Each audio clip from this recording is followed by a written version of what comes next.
começando mais um podcast Acontece na ZL. Dessa vez nós estamos trazendo aqui um assunto difícil, muito complicado, mas que não poderia deixar de ser colocado aqui no nosso canal. Um canal que foi criado para levantar questões importantes aqui da Zona Leste.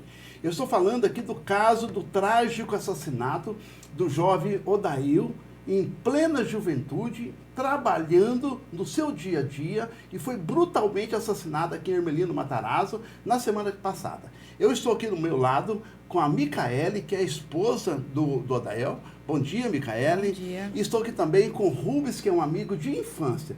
Micaele, bom dia, começando. Fale para nós um pouquinho sobre a vida do Odail. O Odail, ele era uma pessoa de... Ele já vem de uma história muito sofrida, né? Da infância dele, a gente tentando recuperar algumas coisas. Então, ele perdeu a mãe muito cedo, né? Ele tinha 3 anos quando perdeu a mãe.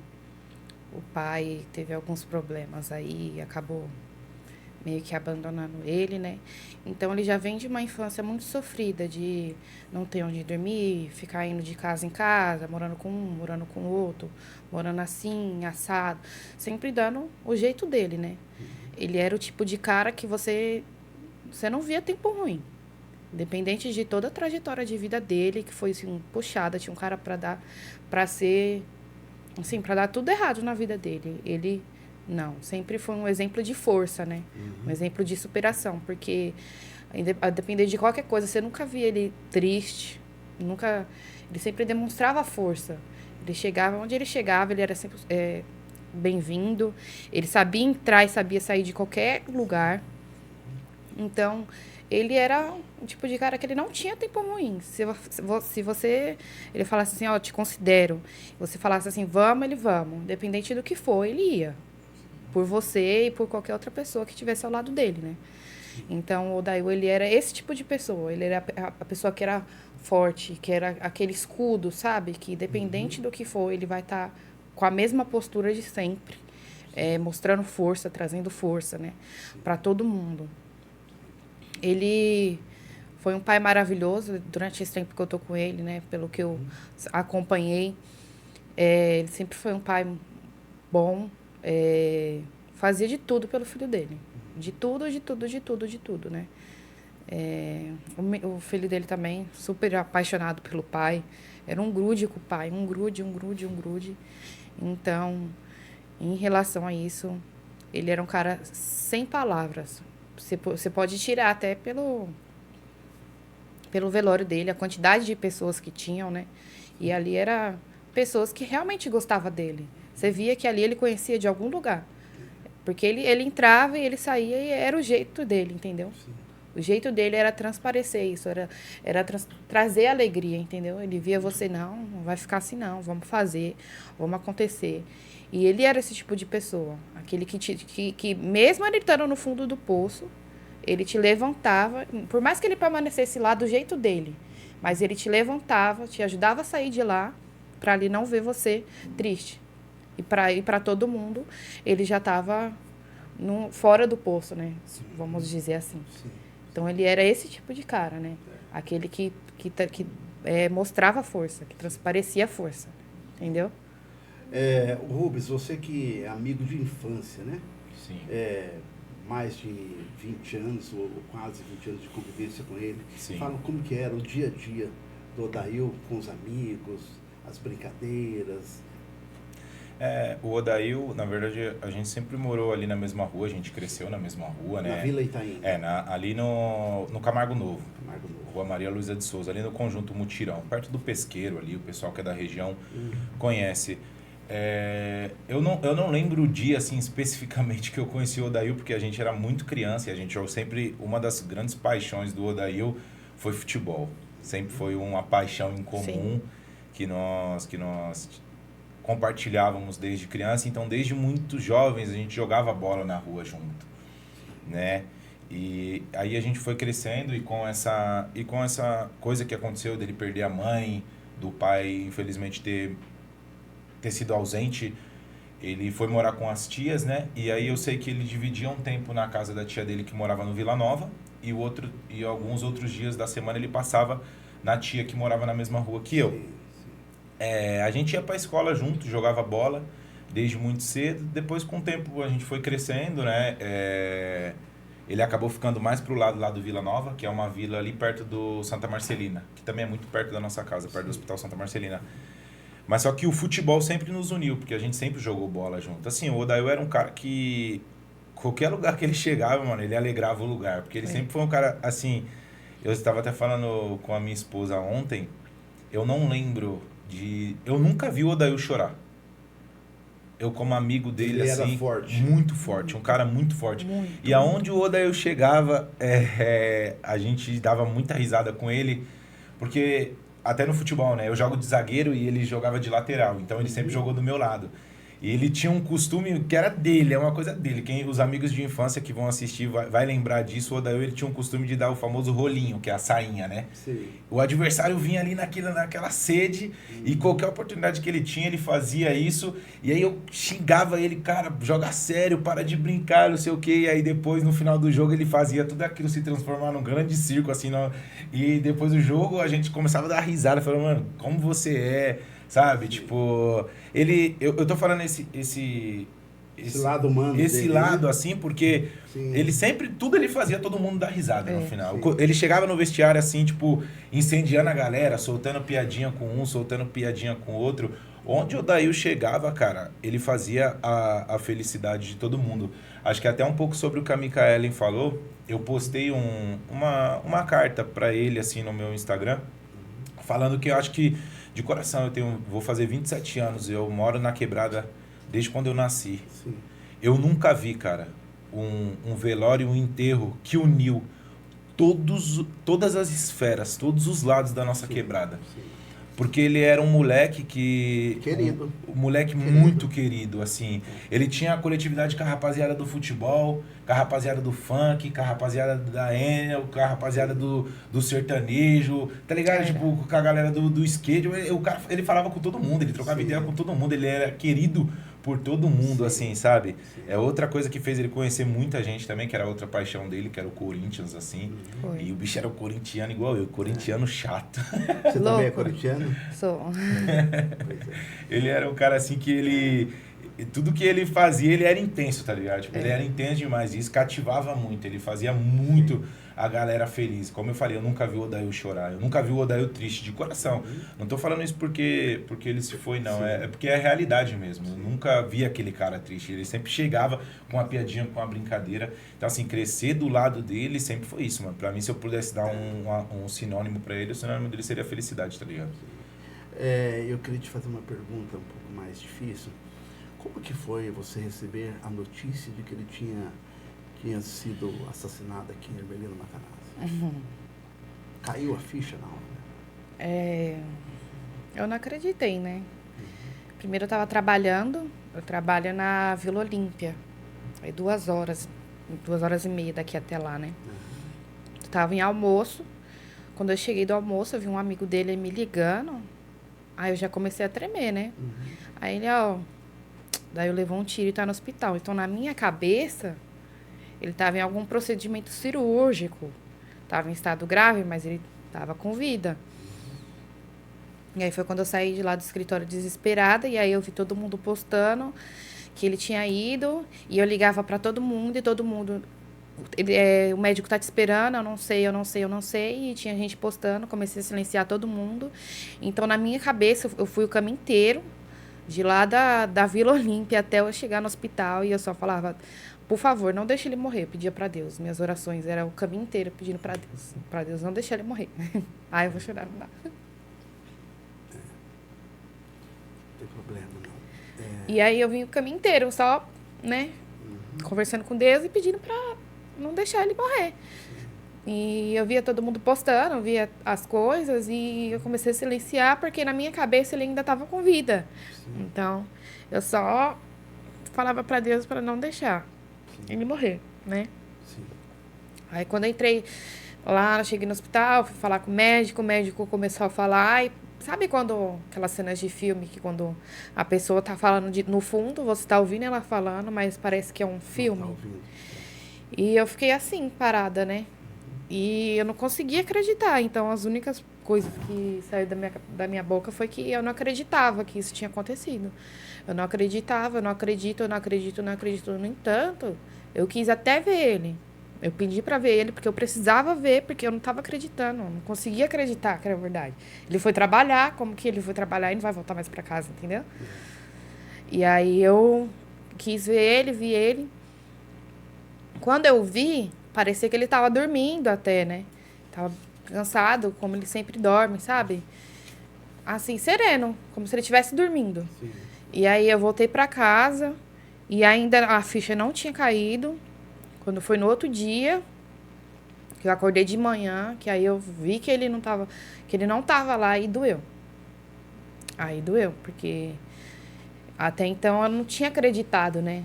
A ficha não tinha caído, não tava conseguindo assimilar, não tava conseguindo entender que era verdade. Então, para mim, era um pesadelo que no outro dia ele ia chegar e ele ia falar assim, me acordar de manhã, amor, antes de sair de casa, todo dia ele me dava um beijo.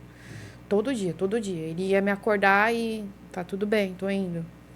No outro dia que ele não tava lá para isso, aí Caiu a ficha. doeu mais do que, né? Sim. E aí que a ficha, querendo ou não, ela vai caindo aos poucos, né? Ontem também, essa noite também foi uma noite bem difícil, porque, né, domingo, segunda, a gente tinha nossa rotina, a gente tinha nossas coisas, e aí, Sim. enfim, é isso. Rubens, me diz uma coisa. Um acidente trágico, foi um camarada totalmente descontrolado, esse Rondal Ronsoni, né, que se achava, né, e que a justiça, para ele, parece que ele não se importava muito com a questão da justiça. Você acompanhou bem a história depois do trágico acidente? Você tem acompanhado para saber o que falar desse camarada que cometeu esse crime? Na verdade, o Randall, o assassino, né, ele tem uma história muito conturbada. Eu não vou mentir, eu acho que eu tenho investido todas as minhas forças para entender em que pé que está o que aconteceu com o meu amigo, em que pé que a justiça está, porque a nossa maior preocupação, na verdade, é que ele fique impune.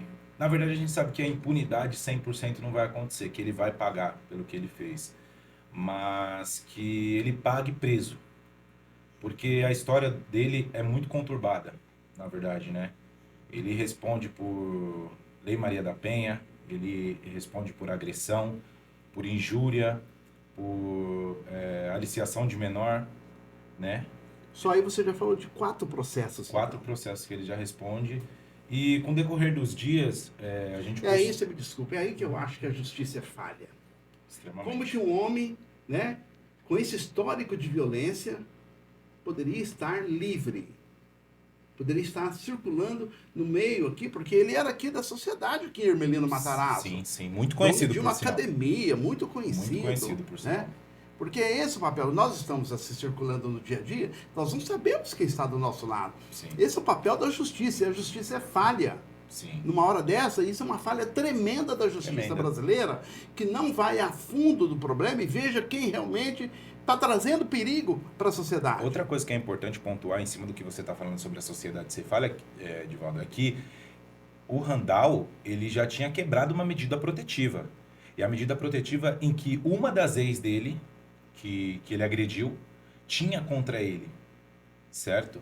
Ele invadiu o condomínio onde ela morava, quebrando uma medida protetiva que ela tinha contra ele. E mesmo assim, o Ministério Público, a Justiça, não achou que era prova o bastante para prendê-lo. Então, eu vou colocar aqui, se você me permitir, um dos casos dele, né? No decorrer dos dias, depois que tudo aconteceu, a gente acaba recebendo o vídeo que você nos ajudou a postar também, ele acaba sendo disseminado para muitos lugares. Hoje a gente já está quase 700 mil visualizações depois de, sei lá, 30 horas. Muitos comentários. Então a gente vê que a comunidade realmente está sensibilizada com tudo que aconteceu. Só que o primeiro ponto ele não era nem para estar na rua.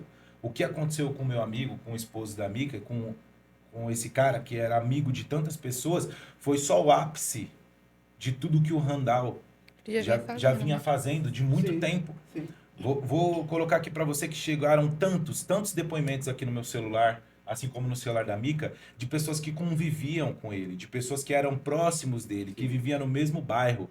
Ele sempre teve essa característica de ser uma pessoa agressiva, de ser uma pessoa Violenta. arrogante, violenta. E outra coisa, que ele era muito, dá para perceber que ele era muito narcisista.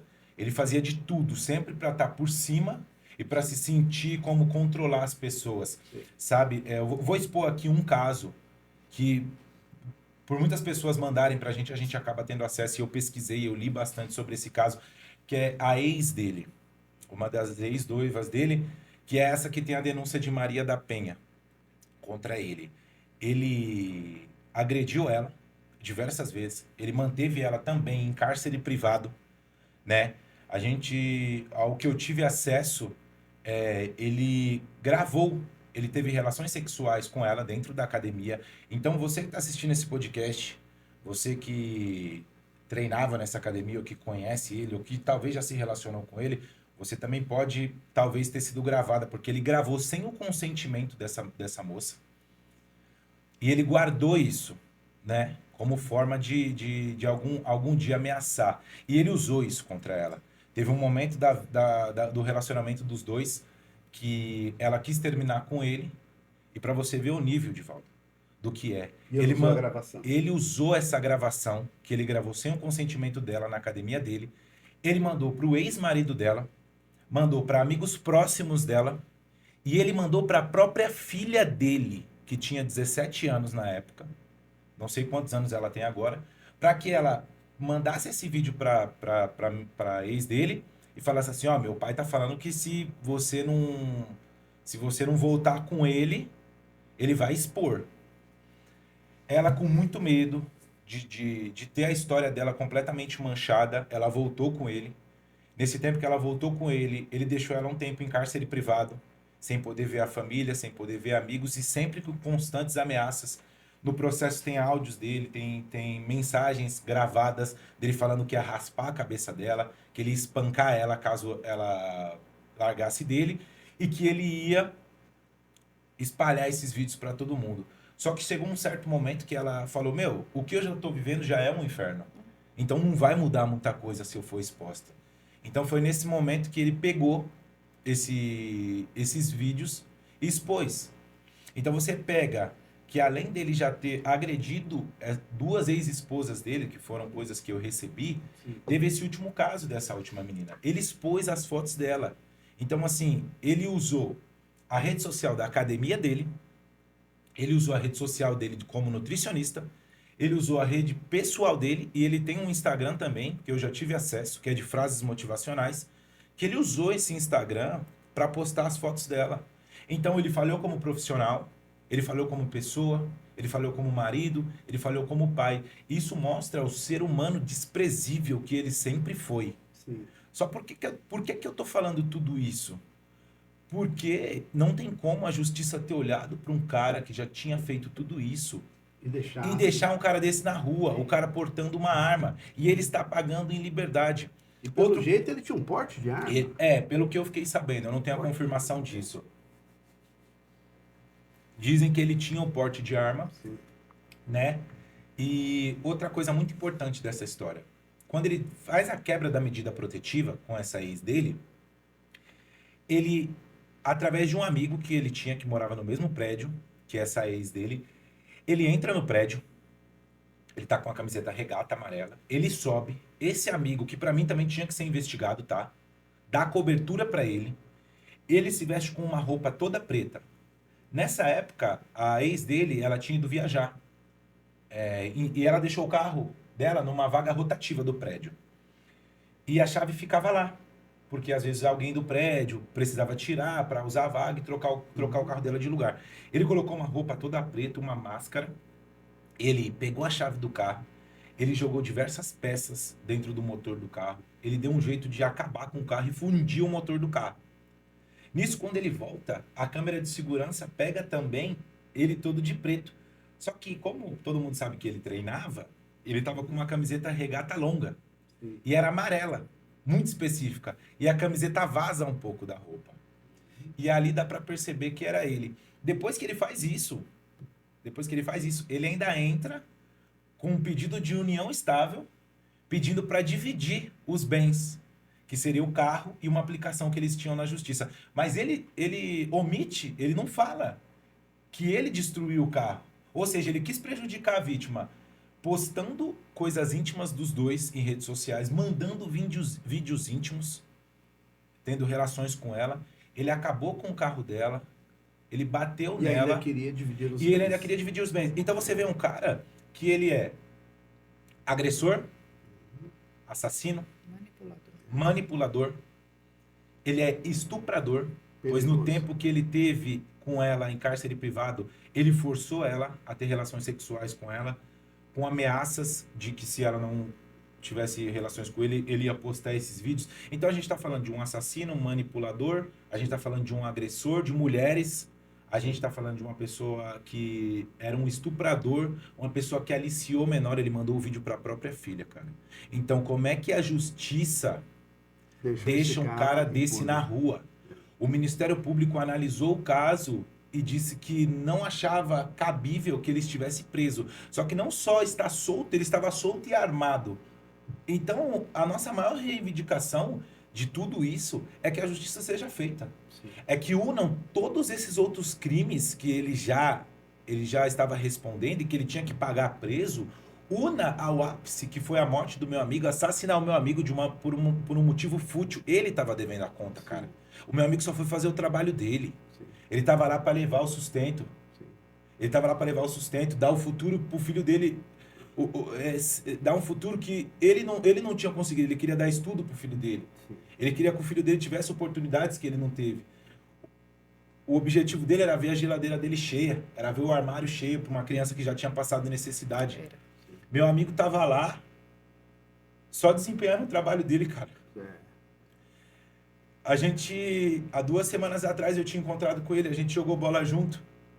E ele tava me contando, tipo, tudo que vinha acontecendo, o quanto a Mica também é minha amiga desde a infância, por conta da igreja que nós frequentávamos.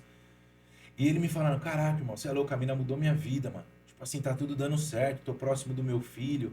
Ele tava postando direto, ele levando o filho dele pra jogar bola, e a gente tinha conversado. No sábado, ele faleceu na quarta-feira. No sábado, ele passou lá na sede do time onde a gente estava. Ele passou de carro, ainda brinquei com ele. Então você vê um jovem que teve a vida interrompida, um jovem sonhador, um jovem bom, um menino bom, de bom coração, que era amado por todos, cara, por todos que estavam ao redor dele. Ele teve a vida interrompida por um cara que já tinha esse histórico. Já tinha um histórico de violência, já tinha um histórico de ameaça, já tinha histórico de bater nas pessoas, sabe? Muito complicado.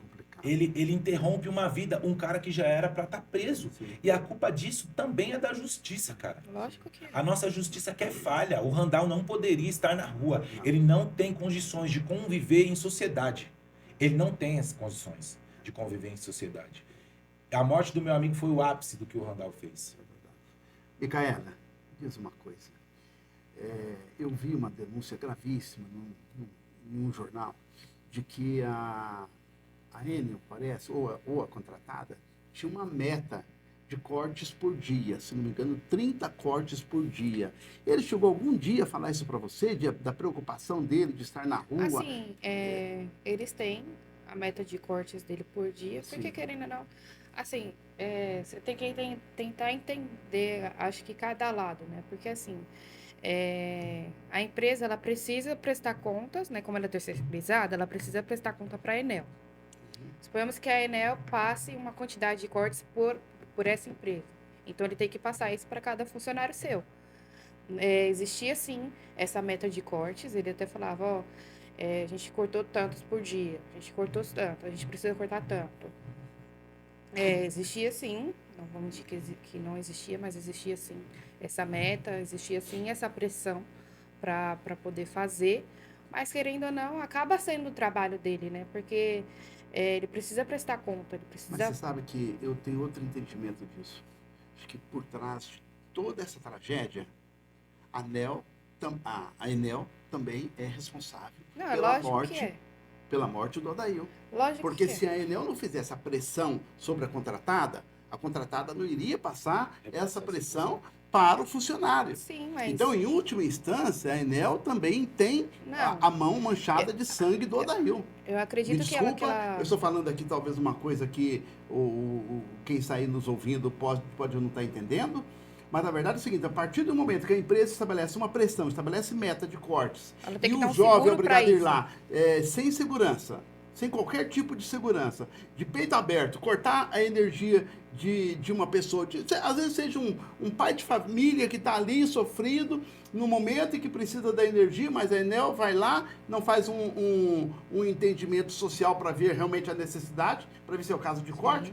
Também como é o caso de um empresário como esse aí, que tinha uma academia e que por conta do descontrole dele, deixou a energia dele ficar atrasada, e aí vai lá o rapaz tendo que cortar e enfrentar um brutamonte desse no ápice da violência dele, né? E deu no que deu nessa tragédia. E algumas semanas atrás, ele havia me falado que foi cortar a luz de um senhor, que ele trancou ele lá dentro e pegou um facão para ele. Então é uma coisa que já vem acontecendo. Não é só com ele. Você pode chamar qualquer funcionário da Foi um crime Enel. anunciado. Você pode Porque isso certamente ele levava para a empresa. Certamente ele chegava lá e falava, gente, aconteceu isso, eu fui vítima hoje de uma ameaça grave, né? E então é uma coisa que já vem. Você tira também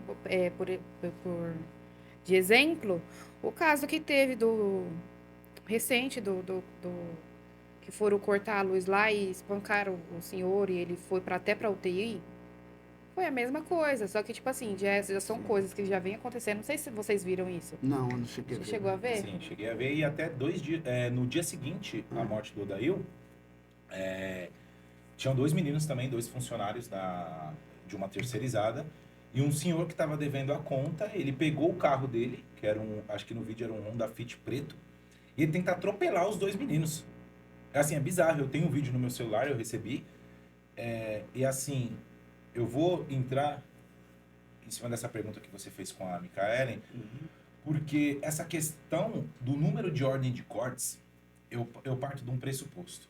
50% hoje da quebrada, da comunidade, dos moleques da quebrada, a gente sabe como é que é a questão da criminalidade. A gente sabe como que é difícil também a questão do acesso a estudo, a formação. Nem todo mundo tem dinheiro para pagar uma faculdade, nem todo mundo teve a vida tranquila bastante que conseguiu estudar e passar no vestibular. A gente vai colocar que 30% dos jovens de comunidade, acho que até menos do que isso, conseguem passar no vestibular, pagar uma faculdade. Os outros 70% a gente tem oferecido para a gente ou você ter profissões precárias e ganhar pouquíssimo só para sobreviver, e o outro resto, você sabe que a criminalidade está com a mão estendida para todo jovem que não tem estudo e que não teve oportunidades. Hoje, o trabalho como eletricista em terceirizadas da Enel, ele tem sido assim algo que tem salvado sim muitos jovens, muitos, porque só da quebrada eu conheci lá mais de, pelo menos da região onde eu moro, mais ou menos uns 30 caras. Na minha rua tem 4, na rua onde eu moro, tem 4 pessoas que trabalham na Enel. E a Micaelen sabe disso. Então, toda a nossa região, todos os jovens de comunidade têm tido essa empresa como um refúgio. Porque é uma empresa que ela tem direitos bons, ela tem um salário bom, você precisa fazer um curso e você já está basicamente contratado. Só que tem um problema. E aí eu vou entrar nessa parte das ordens de serviço. Vamos pegar o correio. Hoje em dia, o cara vai entregar uma camiseta. O cara vai entregar algo que você comprou em qualquer loja de internet. O correio anda o quê? Escoltado, né? Aí você pensa que a Enel, ela vende um serviço para nós. Só que quem vem cobrar não é a Enel. É um terceiro, que também é uma pessoa que não tem nada a ver com essa dívida, só que ela está fazendo o trabalho dela. Só que a gente nunca sabe no dia a dia quem a gente vai encontrar. Se a pessoa vai estar feliz, se a pessoa vai estar triste. Você quer ouvir histórias boas? Senta na minha rua. Lá no final da minha rua, 5h30 da tarde, espera os meninos da Enel chegarem. Todos os dias tem histórias de ameaças, de gente que tentou bater neles, de gente que tentou prejudicar esse trabalhador. Então, de um lado, eu tenho uma empresa multimilionária, quiçá bilionária, que ela pressiona as terceirizadas pressionam o trabalhador. Esse trabalhador que ele tem família, ele precisa fazer as ordens de serviço porque ele precisa levar o pão de cada dia para dentro da casa dele, porque a mulher está esperando comida, o filho está esperando comida, ele quer dar ele quer conseguir dar o básico para a família dele. E ele sabe que se ele não seguir as ordens de serviço, se ele não cortar, isso prejudica ele. Um funcionário desse, diariamente, é facilmente descartado se ele não seguir as ordens de serviço. Ele é só mais um número. Ele é só mais um número. Mas aí, por exemplo, por que o correio, a galera que entrega anda escoltado e uma pessoa que... Porque quando... Dá a cara a tapa, né? Dá a cara a tapa. Porque, por exemplo... Quando os meninos vão lá cortar a luz de alguém, eles não entendem que ele é um subordinado, que ele tá ali fazendo um trabalho. Ele entende que aquele rapaz é a empresa. Uhum. Ele tá aqui querendo cortar a minha luz porque ele quer me prejudicar. É Enel que vem cortar a minha energia. Exatamente, ele Isso. entende aquele menino como Enel. Sim. Achando que aquela pessoa quer prejudicar ele. Muito pelo contrário. Aquele cara, ele sai da base com mais de 30, até 50 ordens de serviço. Sim. Ele sai com a cabeça de que eu preciso fazer isso, senão eu vou perder meu emprego. Mas eu não posso perder meu emprego porque minha família, o meu filho, a minha esposa, eles também dependem de mim. Eu preciso colocar comida dentro da minha casa. Então a cabeça do trabalhador, ele já sai primeiro com medo do que ele pode encontrar na rua, do trabalhador da Enel, tá? Das terceirizadas, da Alpitel, Cosampa, Conecta, enfim, diversas elas. Pode ver, eu trabalho com marketing, eu trabalho com audiovisual. E olha o tanto de nome de bases de terceirizadas que eu sei, por Sim. ter muitos amigos que trabalham. Então o cara, ele vai lá, eu preciso fazer o que a empresa está me pedindo porque eu preciso colocar comida dentro da minha casa. Só que ele sai com medo de perder o emprego, só que com medo de morrer. Eu posso te mostrar diversos casos que foram mandados para mim também no meu WhatsApp e no meu Instagram, de pessoas que foram agredidas, que foram trancadas dentro de casas de devedores, ameaçados com faca. Muitos que sofreram agressões. Então, assim, a vida desse trabalhador... Hoje ele é o tempo inteiro correr risco. Ele corre risco de ser descartado pela empresa e ele corre risco de não voltar para casa, assim como aconteceu com o meu amigo. Então eu acho assim, que a Enel e as terceirizadas que respondem à Enel, eles têm que cuidar desses trabalhadores. O trabalhador do corte, ele tem que andar escoltado, porque ele sofre ameaça, ele corre risco de vida todo santo dia. Eu acho que tem que ter um olhar especial para esse trabalhador. Micaela, me diz uma coisa. Eu vi um vídeo na página Itaim Mil Grau mostrando o dia que os trabalhadores da Enel chegaram lá na sua rua, desceram viaduto, na verdade, ali, Carlito Maia, aqui no Itaim Paulista, né? E que parou todo aquele viaduto, entrou ali naquela rua, né? Aquilo ali mostrou a dimensão do carinho que a população, os funcionários da Enel, tinha pelo Odail. E também porque ele acabou, de certa forma, se transformando numa bandeira da categoria. Vamos, né, colocar com clareza. Resultou isso, inclusive, em uma greve que, se não me engano, aconteceu ontem. Né? Isso mexeu com você, essa sensação de que o seu marido está sendo, de alguma forma, esse trágico acidente que aconteceu com ele, de certa forma, está ajudando os demais membros dessa categoria? Sim, é gratificante ver esse tipo de coisa, porque acredito que seria ele estar feliz de onde ele está, do jeito que está acontecendo. Porque isso só mostra que a morte dele não foi em vão, entendeu? Mostra que a gente está indo atrás, não só por ele, que já se foi, mas por outros que estão aí, entendeu? Então, querendo ou não, isso acaba deixando a gente feliz, porque era, igual eu falei, ele gostava muito. Se ele sentasse aqui para conversar com você, você viu o olho dele brilhar quando ele falava do trabalho dele. Ele gostava do que ele fazia, entendeu? Eu acho que ele acabou entrando por um acaso, por ver todo mundo entrando, fez o curso, ele gostou, ele gostava daquilo que ele fazia. Se identificou com aquilo. E ver que essas pessoas do ramo dele, da onde ele trabalhava, tá fazendo isso, correndo atrás, fazendo greve, isso e aquilo, não só por ele, mas por eles também, eu acho que isso é gratificante, né? Isso é de deixar a gente feliz, porque era uma coisa que ele gostava, então tá sendo recíproco, né? Sim. Ele acabaram tirando ele da gente, com ele fazendo o que ele gostava, e agora um jeito de eles retribuírem não só por ele que se foi, mas por eles também. Então, isso para mim não tem palavras, entendeu? Ou seja, pelo que eu entendi, são duas pautas de reivindicação de toda a categoria. Segurança armada ou cortes automáticos Sim. direto do sistema. Sim. Né? Essas pautas foram colocadas no dia desse encontro? Você vê que é tão louca essa questão da pressão que a galera sofre, porque eu recebi muitas mensagens também de amigos que trabalham dizendo que a galera já estava ameaçando justa causa em funcionários que aderissem à greve. Assim como o corte de cesta básica, assim como o corte de outros benefícios. Parece que porque eles foram ao velório também, Trabalhadores, ameaçaram. exatamente. A essa homenagem que teve também ali onde a gente mora, que foi todo mundo também foi ameaçados. Tipo assim, foi a própria, né? A própria. E essa ameaça vem da terceirizada ou vem da Enel? Na verdade, eu acredito que essa ameaça é uma ameaça também terceirizada, né? Eu acho que todo mundo, até os próprios supervisores da terceirizada são pessoas conhecidas. São também moleques de quebrada. Acho que ninguém tá ali para tentar prejudicar ninguém, entendeu? Acho que, como a gente falou, é uma pressão repassada. A empresa então, fala, corta isso aí que eu não quero esse barulho, exatamente. Né? A Enel, ela pressiona a terceirizada e a terceirizada, ela tem um contrato com a Enel, né, que ela ganha muito para isso. Sim. Até uma coisa muito importante a gente pontuar, que provavelmente as terceirizadas, elas ganham uma grande porcentagem em cima de um trabalhador. Talvez ela vende um trabalhador a R$3.000, R$3.500 e repassa para o trabalhador R$1.600.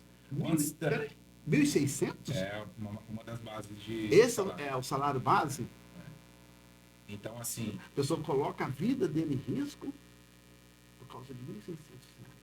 Assinado na carteira, eles têm algumas, se bater as ordens, Se bater as metas. Se bater as metas, aí você tem prorrogações, enfim, aí tem, acho que vale transporte, tem bastante coisa, isso aí eu não posso falar contra. Mas, por exemplo, a gente sabe que as terceirizadas também ganham muito em cima de cada trabalhador. Cada base deve ser, eu estou chutando, tá? Deve ter aí 400, 500 colaboradores, eu acho. Ou até mais, acho que provavelmente muito mais. Estou chutando lá embaixo. E aí você vê que os meninos, num momento de dor, num momento de revolta, eles se mobilizam para fazer uma paralisação em prol do Odail, eles vão no velório, vão no enterro, e essa galera começa a ser ameaçada de ser mandada embora, de cortar a cesta básica, de tomar justa causa. É um absurdo, é uma finta picada isso. Então, assim, você vê que esse trabalhador o tempo todo, ele é pressionado. E eu não estou aqui, eu também estou aqui para defender esse trabalhador, porque a gente tem muitos amigos, muitos mesmo, cara, que trabalha. Não tem nada que a gente faça que vá trazer o Odail de volta. Mas é como eu falei para a Mica. Eu acredito, hoje, olhando para tudo isso, que o Odail morreu com um propósito. Né? Hoje a gente encontrou um propósito, na verdade. Para que isso não aconteça com outras famílias. Para que isso não aconteça com outras pessoas. Sabe? Essa dor, esse sentimento de revolta, ele não pode ficar só dentro. A gente tem que reverter isso em algo. Porque assim, hoje, né, foi ele. Se a gente deixar passar batido, como passou esse caso do cara que foi parar na UTI, porque 5 caras bateram nele, né?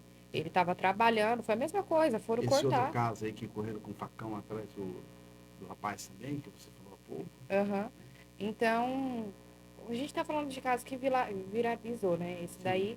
Então já era para alguma coisa ter sido feita, né? Sim. E não fez nada, passou batido. Ficou ali durante 2, 3 dias, não foi? 2, 3 dias. Assim como a Enel dias. está deixando tanto a desejar no gerenciamento do sistema de energia da cidade de São Paulo inteirinho. Sim. É necessário falar isso aqui, Rubens, porque a Enel está prestes aí a ser processada e até talvez até perder a concessão em São Paulo por conta do que ela está fazendo na cidade de São Paulo. Ela deixou mais de 2 milhões de pessoas sem energia nesse ano aqui na cidade de São Paulo. A semana passada mesmo, por conta dessas chuvas que caíram aí, Curuçá, Vila Jacuí, Camargo Novo, Camargo Velho, Jardim Nazaré, todas essas regiões aqui ficaram sem energia. Então é um absurdo que essa empresa, com esse potencial, como você disse, uma empresa multibilionária, né, não possa atender mais o seu contrato com a cidade de São Paulo, né, e também cuidar mais dos seus funcionários. Então, é impossível. Por que essa empresa não pensou antes em colocar seguranças armadas para acompanhar os cortes, as ordens de cortes, principalmente na periferia? E assim, Divaldo, uma coisa que entra dentro dessa revolta que você está, é porque não são casos isolados, cara. São casos recorrentes. A Micaelen sabe disso. Que dia que o Adail chegava em casa e não tinha uma história para contar? Que dia que os meus amigos que moram na mesma rua que eu chegam em casa e não tem uma... Todos, Divaldo, por Deus, está no céu. Todos os dias os meninos falam de alguém que xingou, de alguém que tentou agredir, de alguém que puxou faca, de alguém que foi... E só que a rede social, ela tem deixado esses casos cada dia mais explícitos. Então, quantos vídeos a gente está acompanhando nas redes sociais, das pessoas gravando, dos próprios trabalhadores gravando? Atrás um vídeo que o rapaz estava cortando a luz e alguém veio e derrubou, tirou a escada de baixo, né? Sim. E o rapaz caiu no chão lá, não sei o que aconteceu naquele caso. O que a galera não entende é que aquele cara só tá cumprindo o trabalho dele. Ele é um pai de família, ele tem uma família, ele tem uma mãe, um pai, ele tem filho, ele tem esposa. E assim, com todos esses casos recorrentes, como que a Enel nunca olhou para isso? Mas sabe o que é, meu querido? Dinheiro. É o dinheiro. Se eu coloco escolta armada, eu vou gastar mais. Quando a Enel cortou, que foi privatizada a Eletropaulo e cortou cerca de 30% da mão de obra especializada, já foi pensando em aumentar ao máximo os lucros. Quando terceirizou, vamos falar isso a verdade, quando foi terceirizado, foi uma forma de reduzir o custo, porque o funcionário da empresa era um funcionário mais caro, tinha sindicatos mais fortes e tal. Sim, então, terceirizando, reduziu. Terceirizando, ele não tem sindicatos, Exato. ele não tendo sindicato, ele não pode correr atrás dos direitos dele, e ele fica como um profissional altamente descartável. Cada dia mais profissionais são ameaçados na rua, cada dia mais profissionais morrem, e cada dia mais a empresa lucra e fica mais milionária. Enquanto o meu amigo vira mais uma estatística. Enquanto muitas vidas que já se foram, vira só mais um número. Porque os verdadeiros donos, quem está realmente com dinheiro, que são os donos dessa empresa, não estão nem aí. Essa que é a verdade. Micaela, me fala daqui para frente, o que você está pensando na sua vida? Olha, eu ainda não tive tempo para digerir isso, porque, querendo ou não, né, seu parceiro de vida, é seu companheiro, né? Sim. Você tá ali com a pessoa todo santo dia, você, né? Acaba se tornando, igual eu falei, né? Acaba se tornando uma pessoa só, né? E aí, Isso, né? foi como se tivesse arrancado e só sobrou metade. Então, você fica sem pé, sem cabeça, porque você não sabe para onde você vai, você não sabe o que você vai fazer.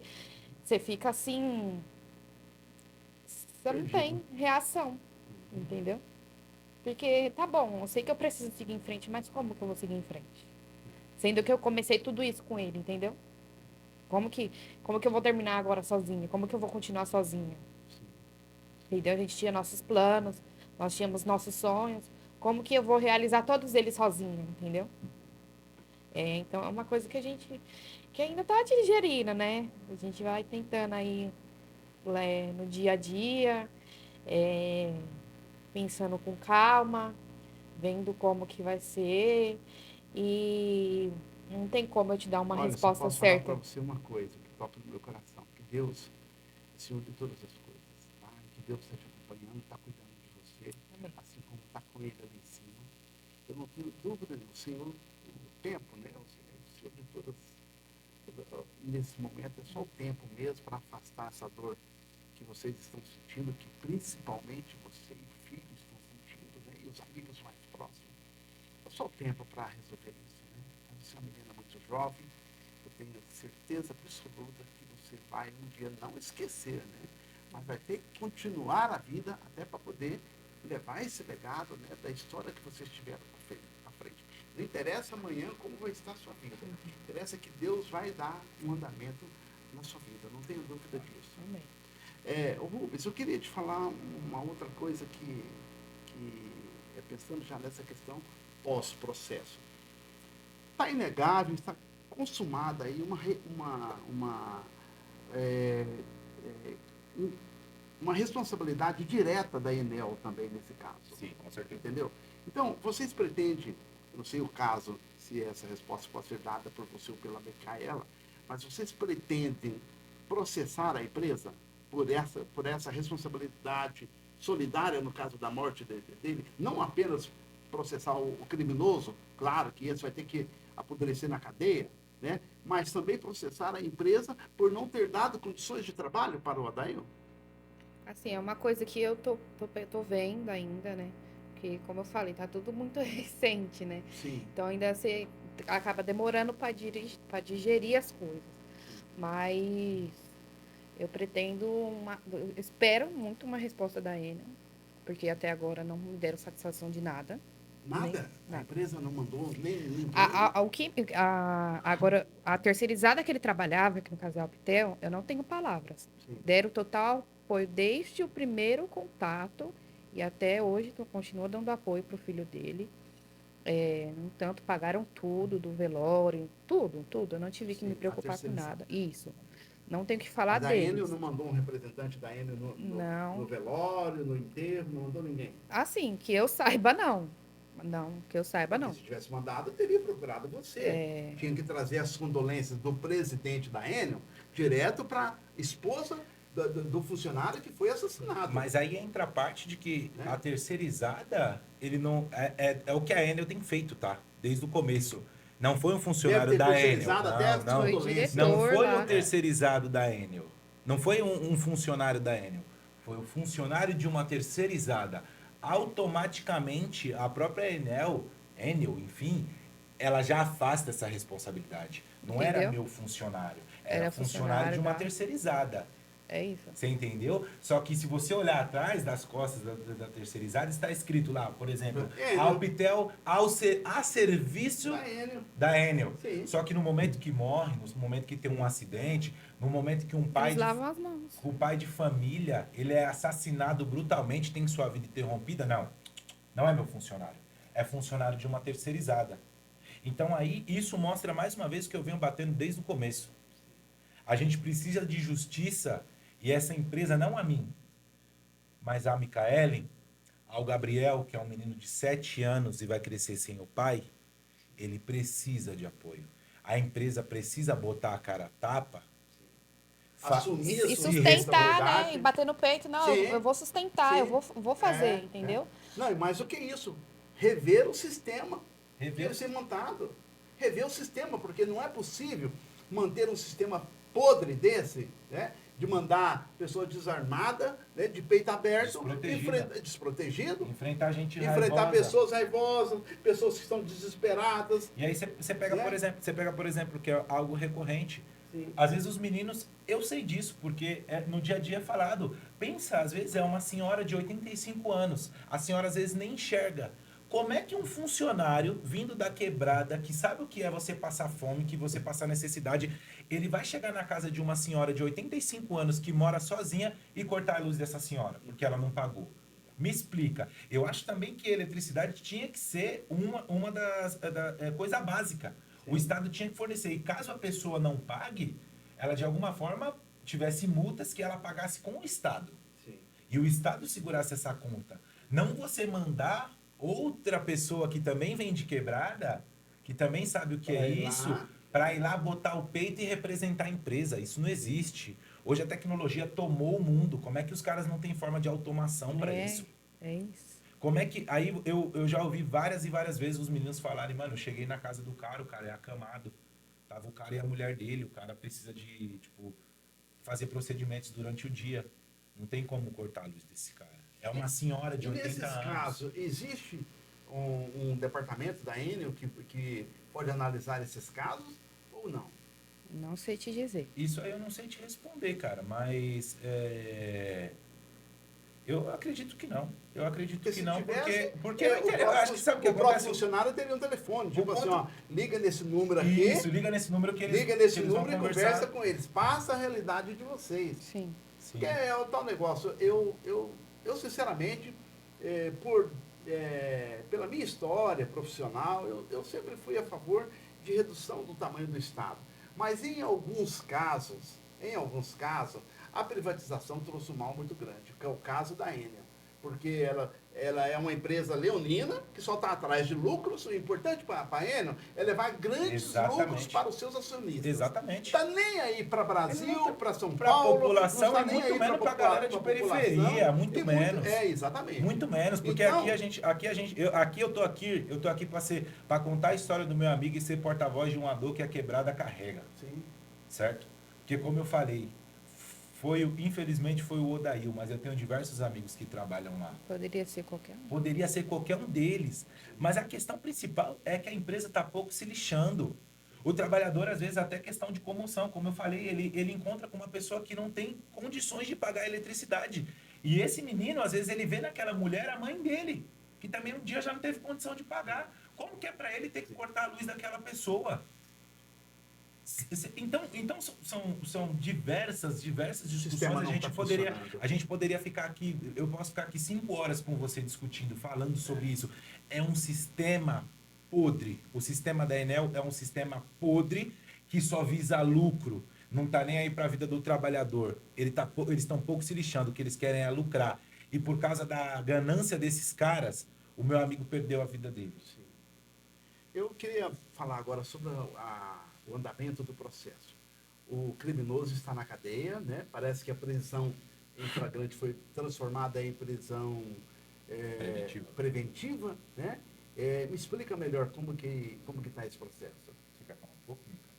Pode falar. Eu acho que eu estou até falando um pouco assim a mais, gente, porque tem acho mais coisas do processo para que todo mundo entenda. Sim. Que eu estou acompanhando, eu e outros amigos, até amigos advogados que eu agradeço também, que estão me dando tipo uma base, um suporte, e amigos da polícia também, porque assim, uma coisa que a galera tem que entender, dentro da quebrada tem todo mundo. Tem ladrão, tem policial, tem advogado, tem psicólogo, tem tudo. Sim. Tudo. Hoje o sistema gira porque a quebrada segura nos braços, nós carrega nos braços os grandes. Certo? Se não fosse a nossa mão de obra, a nossa mão de obra sempre foi a mais importante. Foi assim desde a época da escravocrata. Lá atrás, quem segurava o Brasil, a economia do Brasil, eram os negros trabalhando nas lavouras de café e exatamente. etc. Sempre, assim, sempre quem segurou a economia e e a manteve quebrada, os grandes lá em cima foram os pobres. Sim. Foram os pobres. A mão de obra sempre foi nossa. É. E o nosso trabalho sempre foi o mais barato. Sim. Essa que é a verdade. Em relação ao processo dele, pelo que eu pude acompanhar, né, pelo que eu venho acompanhando, a Mica nem está com cabeça para isso. Às vezes eu passo algumas informações para ela e falo, amigo, olha você, cuida você, eu não tenho cabeça para isso. E eu entendo, não tem nenhuma semana. Vai fazer uma semana amanhã. O que eu tenho acompanhado é que ele está em prisão preventiva, que ele vai aguardar o julgamento preso. Só que, como eu disse, a hashtag Justiça por Odail é porque a gente reconheceu o histórico que ele tinha. E mesmo com o histórico dele, ele ainda estava na rua. O que nos garante que ele não pode sair para a rua novamente? Sim. Porque ele está com 2 advogados. Ele não tinha dinheiro para pagar a conta de luz, mas ele tem dinheiro para pagar 2 advogados. Randall Rossoni, o nome Randall dele, Rossoni, né? assassino. Então o cara não tinha dinheiro para pagar a conta de luz, mas tem dinheiro para pagar 2 advogados? Ele tem dinheiro para pagar 2 advogados. E o que a gente pede, além da justiça que ele espera, é que ele vá para júri popular. Porque a justiça, o Ministério Público já foi falho com o Randall uma vez. Porque mesmo ele agredindo, ele estuprando, ele expondo vídeos íntimos, ele agredindo ex-esposas, ele estava na rua, portando arma. Então os juízes, os promotores olharam para ele e acharam que era justo, mesmo assim ele está na rua. Então por que a nossa apelação é por justiça e por júri popular? Para que as pessoas possam julgar Randall. E não a nossa justiça que é falha. É por isso que a gente está aqui. A gente está aqui porque a gente quer justiça. A gente quer que ele vá a júri popular. E mesmo que eu saiba que a justiça do Brasil é falha e que provavelmente ele não fique 30 anos preso, mas a gente quer expor a cara dele para todo mundo que olhar para ele saiba o monstro que ele é. A pessoa horrível que ele é. E isso precisa ser enfatizado e precisa ser lembrado todos os dias, que esse assassino não deveria estar na rua. Ele deveria estar preso. Muito antes de ter tirado a vida do meu amigo, ele já não tinha condições nenhuma de conviver em sociedade. E o apelo que a gente faz é que ele vá para júri popular, ele pegue pena máxima, e que a cara dele fique lembrada como um assassino. Certo? Essa questão que ele está esperando o julgamento, preso, só que o nosso medo é esse, que os advogados possam entrar com uma liminar ou falar que foi, não, ele estava num momento de fúria ou num momento de surto, que a gente sabe. E momento de fúria e surto, então, porque... desse jeito. O cara entra com pedido de habeas corpus ali, não, foi constatado que ele tem problema, tipo assim, algum tipo Deixa eu te de falar uma desvio coisa. de caráter e ele ser Ele solto. tem que torcer para ficar preso. Porque se ele ficar solto, aqui fora a justiça é feita de outra forma. Não estou querendo aqui induzir ninguém a nenhuma a fazer justiça com as próprias mãos, mas as pessoas são terríveis. As pessoas não vão querer esse crime que fique impune. Então, a justiça do Brasil tem que preservar a vida do próprio Randall, mantendo ele dentro da cadeia com o máximo de tempo possível, condenado e preso por um bom tempo, porque se ele ficar aqui fora, a vida dele vai ser não vai valer nada. Por isso que a justiça, é aí que a justiça tem que agir. Agir com rigor, apurar o crime com rigor, né? Um crime bárbaro, por motivo fútil, por uma conta de luz atrasada, tirou a vida de um pai de família, né? Um pai de família, pai de uma criança de 7 anos que vai crescer sem o pai, o marido de uma esposa que contava com ele todo santo dia e que agora não tem mais o seu marido ao lado. Então, e é o que nós esperamos. O nosso canal espera rigor na apuração desses fatos e que a justiça seja feita pelo Adail. Nós estamos caminhando para o final dessa entrevista. Eu queria abrir agora o microfone para você, que é a esposa que está sofrendo essa dor até agora, para que você possa abrir o seu coração, tá? E falar o que você quiser no final dessa entrevista. A única coisa que eu acho que eu tenho a dizer é justiça por Odail, porque eu não espero que ele tenha sido morto em vão, entendeu? Eu não consigo falar. Mas é a única coisa que eu espero, de verdade, porque agora em diante, cada um vai seguir sua vida aí. Quem vai ficar vai ser eu e o filho dele, né? A gente que vai ver como que vai ser, como que vai sentir na pele, né? E não tem como deixar passar isso batido. Então, a única coisa mesmo que eu tenho para dizer é que vocês ajudem a gente compartilhando, reforçando sempre, sempre, sempre, pedindo, nos ajudando na justiça dele, né? Para que nada disso tenha sido em vão, porque não quero que ele tenha sido só mais um. E também não quero que aconteça com outros, entendeu? Porque cada um sabe da sua dor e o que eu não quero para mim, eu não vou desejar pro próximo. Então a gente tem sempre que frisar agora no bem do próximo, né? Que já tiraram de mim a vida dele. E aí agora eu tenho que frisar no bem de outras pessoas. Então a gente tem que ir atrás, igual eu tô falando, não é só por ele, é pelas outras pessoas que ficaram, porque hoje foi ele e amanhã. Se a gente não fizer nada, e amanhã? Pode ser qualquer outra pessoa. Pode até aumentar os casos, né? Pode, aconteceu uma vez com ele, não fizeram nada, então agora vai todo mundo começar a fazer. E aí? Até onde isso vai? Até onde vai parar isso, entendeu? E é isso. Nos ajude muito, muito, muito, muito a compartilhar isso. Sempre levantando a hashtag dele, Justiça por Odail.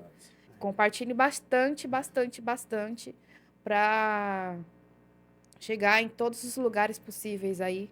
E compre essa luta com a gente, por favor. Obrigada.